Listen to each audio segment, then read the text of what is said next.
Dead or Alive Ultimate. Yeah, this is the original Dead or Alive, a 1996 arcade game ported to the Xbox in 2004, and I picked it up on sale on the Microsoft Store. And look, I've played a lot of the Dead or Alive series. Dead or Alive 2 Hardcore was my first PlayStation 2 game. I got it with the launch of the console. I actually had ordered it and had to go to the airport to pick it up because FedEx didn't deliver shit. And I've never actually seen this game in the arcade. When it came to the 3D fighters of the time, one would find Tekken, Tekken 2, Tekken 3, Virtua Fighter 1, 2, 3.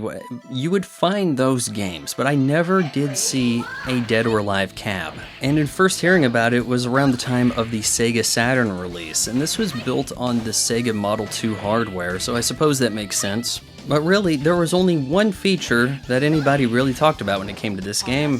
One particular feature that you can actually turn off, but I don't know why you'd want to. So in Dead or Alive, you actually have 3 fighting buttons. There's hold, kick, and punch, and combinations of these do various things. I did find it surprising that the original reverse function is so much more toned down from what it is later in the series, where you're basically just waiting for the other fighter to punch you so you can reverse it for more damage than you possibly could have done striking them. As the Dead or Alive series grew, it got elaborate fighting arenas that you can knock players through to get to a new area, and it was beautiful and amazing, encouraged exploration. In this game, you can't really sidestep, and the only environmental interaction is the danger zone on the floor. You work your way up through the ladder, just quick screens showing who you're fighting next. This is incredibly simplistic as presentation goes. You have voice lines that will sound familiar. Get ready, fight! Yeah, they've kept that throughout the series. There isn't actually a story, and the final boss is of no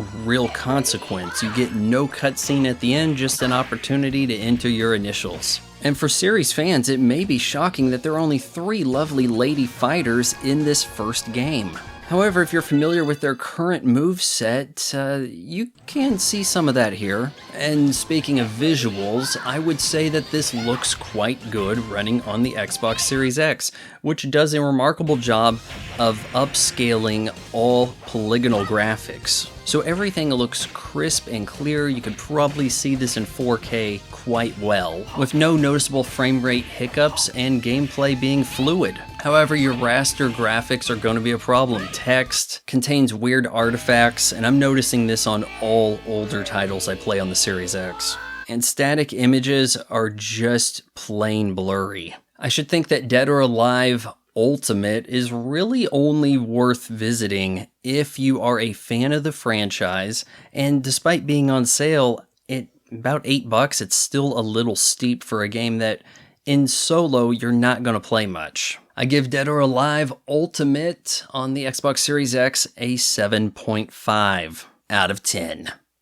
Thank you for watching my son's YouTube station. It's not for everyone, but he tries. Maybe if you bought some merch below, he'll eventually get good at the YouTubing.